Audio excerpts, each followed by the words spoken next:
internacional ela tem 3 funções: unidade de conta, meio de troca e reserva de valor. Ela tem que exercer essas 3 funções para ser considerada uma moeda internacional. E o dólar exerce essas 3 funções como nenhuma outra moeda. Se não existir isso, o custo de transação no mundo vai ser muito mais alto. Nós teremos um grande colapso econômico. Não é só os Estados Unidos que colapsa nesse momento. Num primeiro momento, nós vamos ter um colapso. E as coisas não vão ser tão eficientes quanto se fosse da forma como é com uma moeda internacional. Entendi. O ponto é que não tem outra. E aí as pessoas, vêm com uma discussão se o Bitcoin vai ser... Interessante. Só que aí tem um ponto. Será que o Bitcoin tem as características necessárias? Ele não tem as 3. Tá. Ele só satisfaz uma das utilidades, que é a reserva de valor hoje. Tá. Ele não é uma coisa que é um meio de troca funcional que todo mundo usa. E ele não é uma unidade de conta também.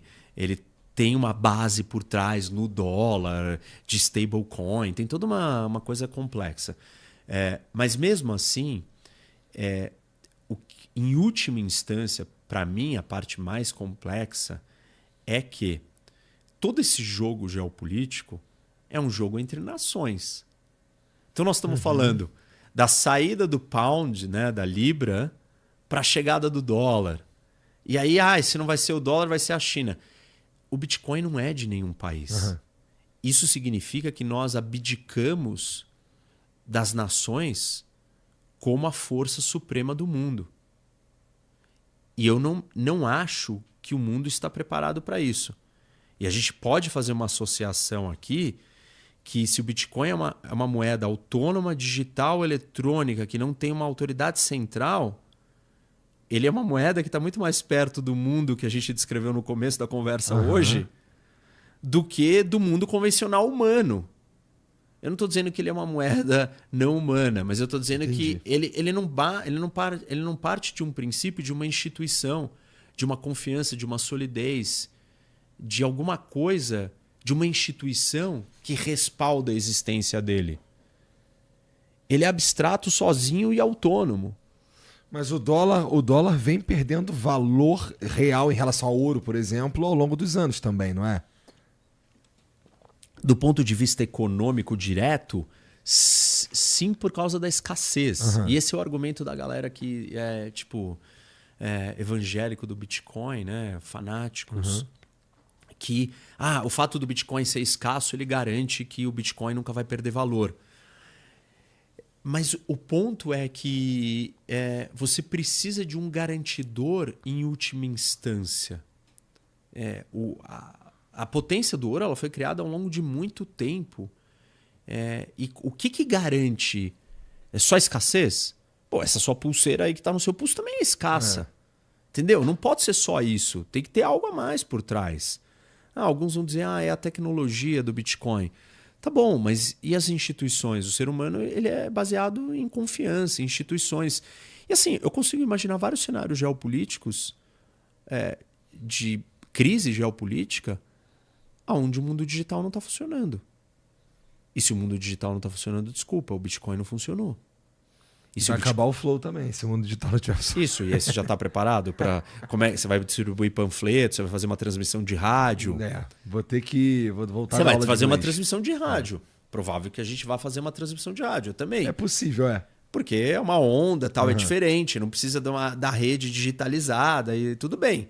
Ou você vai distribuir panfleto, o caderninho do Flow, tá aqui e tal, a entrevista com o Rock foi essa. Mas o ouro, num cenário como esse, imagina que a gente tem um apagão digital. Tá bom, o sistema financeiro mundial colapsou, mas o ouro não colapsou. O ouro provavelmente vai ser uma moeda de reserva nesse momento. O Bitcoin não sobrevive a isso.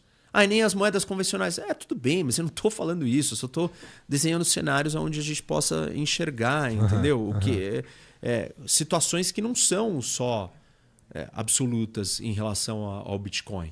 Entendi. Ele não satisfaz todos os critérios de sobrevivência. Entendi. As próprias nações podem escolher brigar com o Bitcoin se ela entender que isso vai acabar com o poder delas. Entendi. Porque é uma disputa de poder. Parte do poder da nação vem do uso da força. Uhum. Ela não está disposta a deixar outras pessoas usarem a força. Tanto que a definição do Estado, segundo Weber, é a entidade que detém o monopólio do uso legítimo da força. Não é quem fala a mesma língua, não é quem provém a educação, não é quem dá saúde, não é quem faz estrada. É só quem usa a força. E é o monopólio. Só um pode usar a força. A gente não tem a permissão do uso da força na esfera internacional. A gente não quis delegar esse poder para nenhuma instituição supranacional. Nem a União Europeia foi nesse ponto. Uhum. Uma das segundas grandes armas que o Estado tem é a capacidade de controlar o dinheiro. Né? Controlar, tipo, cobrar imposto e inventar a sua moeda. Abdicar da sua moeda, tá bom. Aí alguns vão dizer, a União Europeia já fez isso. Ela criou uma moeda supranacional. Criou. Mas, assim, trancos e barrancos, né? Tipo assim, solavancos. Capenga, Brexit, volta. Sim. Tá bom, tá indo. Mas é uma moeda de países, de seres humanos, de nações, tem instituições, tem o Banco Central Europeu por trás dela. Existe o Parlamento Europeu, com todos os defeitos e problemas que eles incomodem, e são reais esses problemas. Mas há. Isso. No Bitcoin, não há. É você virar e falar assim, o poder máximo está no indivíduo.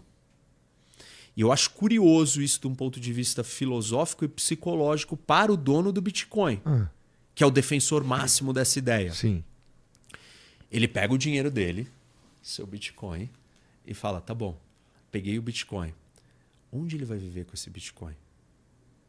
Ele quer viver em algum lugar que tenha uma instituição com polícia e judiciário, que o vizinho dele não invade a casa dele e ele tenha segurança. A não ser que ele esteja disposto a comprar uma ilha, construir um pequeno exército dele, que no fundo ele vai estar construindo uma mini nação, uma tribo, num formato de nação. Em última instância, você quer o seu dinheiro livre, mas você precisa da instituição para trazer ordem e segurança e você viver num lugar melhor. O que adianta você ter o Bitcoin se você não puder viver na Suíça, ou na Noruega, ou na Nova Zelândia, ou na Austrália? Você não vai querer viver no Congo com o seu Bitcoin. Você não vai querer viver naquele lugar. Então, é um contrassenso, é uma contradição você defender isso ao extremo. Achar que você não precisa de instituição, você não precisa de nada, porque você pode ser autônomo e livre com o meu dinheiro. Ah, não, é só com o dinheiro. Tá bom, mas aí você vai pegar o dinheiro e você vai ter que achar uma sociedade com uma instituição que funcione. Sim. Entende? Uhum. Não dá para você defender essa posição em absoluto. Entendi. Você vai ter que contorcer aí, rebolar para dizer que você defende isso ao extremo e ainda vai falar, não, mas eu quero viver numa sociedade onde eu tenha segurança e eu tenha ordem e eu tenha os meus direitos protegidos. Entendi. Mas aí a gente falou do remédio. E aí a quarta parte era como aplicar esse remédio. Isso. Né? E aí, bom, já